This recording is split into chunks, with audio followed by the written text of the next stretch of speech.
Order. Order. Order. Honorable Speaker, thank you, Honorable Minister. Government buildings where this Honorable House is built is on the land that originally belonged to the Kai Suva. The name Suva was coined by the native owners of the Suva Peninsula on the Suva where they built the botanical garden where it is today. The Tuisawau moved to Nankasingasi where His Excellency the President now lives, and a village and temple was built where the botanical garden is today, including the land is mentioned. On being asked to move to Cuba, the Tuisawau refused and asked to move his people to Samambula. What is your The Crown relies on plans run by the company to call 300 acres of land where botanical garden is. What is your I still have supplementary time. question? Botanical garden is not just a piece of land. This is a cultural, historical, I still have time, and heritage site that must be declared a heritage site. Order. Honorable member, it is not for you to make a statement when you're asking a supplementary question. It's a simple process. This has been going on for a while. The thing is, if you want to ask a supplementary question, please ask the supplementary question of the minister, and you will get an answer, but not a statement. That's part of the process. You have the floor, Honorable Dr. Filipe Tuisawau. Thank you, Honorable Speaker. So based on the question, whether consultations have been done, no consultations have been done with the original landowners, Tuisawau. What are you doing about that? What alternative do you have? You're not the Speaker. On a point of order, yes. Point of order is that there has been a deliberate attempt not to heed your advice, Mr. Speaker, sir. You have asked the honourable member to ask the question.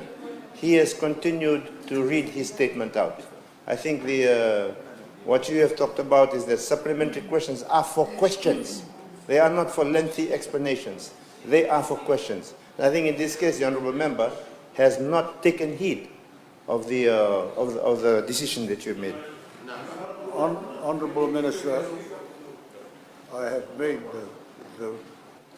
the explanation, made it very clear, and the honorable member has eventually asked the question of the minister. Eventually. Now you have the floor, Honorable Minister. Mr. Speaker, I really could not understand what he was asking, so if you can repeat his question. Honorable member.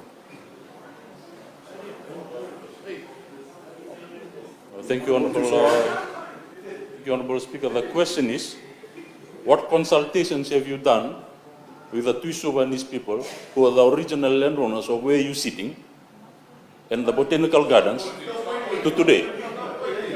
You guys always point every time. You point all the time. Honorable members, the question is there. Honorable Minister, you have the floor. Thank you, Mr. Speaker.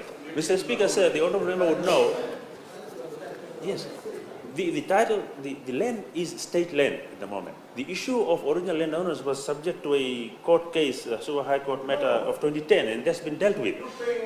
Listen to me. The original, at the moment, the title is a state land. That's the first issue. The second issue is that when this land was previously allocated, a portion of this land was previously allocated to the British High Commission for residential purpose in 1989, there was no such consultation, there was no such objection from the other side, of the members. The issue here is that this land currently sits on a state title, and the state is doing what is within its powers. The rest of it, the consultations will be done by the Director of Country Planning as part of the local government there. The process is there. Now, if it's state land, there is no need for consultation at this point in time. And I'd like to reiterate that previously, when a portion of the land was allocated for residential purposes, there was no such objections. So this is for a public purpose. This is for a chancery. Thank you, Honourable Speaker. Thank you. Honourable. Thank you, Honourable Speaker, sir. I rise on a point of order, and that is Standing Order 81, sir. On misrepresentation. You have the floor. Thank you, sir. Mr. Speaker, sir, first of all, I'd like to congratulate you on your being elected to the high office, sir, and I wish you well. On the point, on the issue of misrepresentation, sir, the Honorable Minister for Lands pulled quite a fast one there by glossing over the transaction at the present U.S. Embassy site as something that is quite similar to this broken record that is usually played from the other side about land sales in Mom and all that, the swap. But this one here, sir, the issue of correction here is that piece of land used to be leased by Telecom. And Telecom sold their interest to the American Embassy.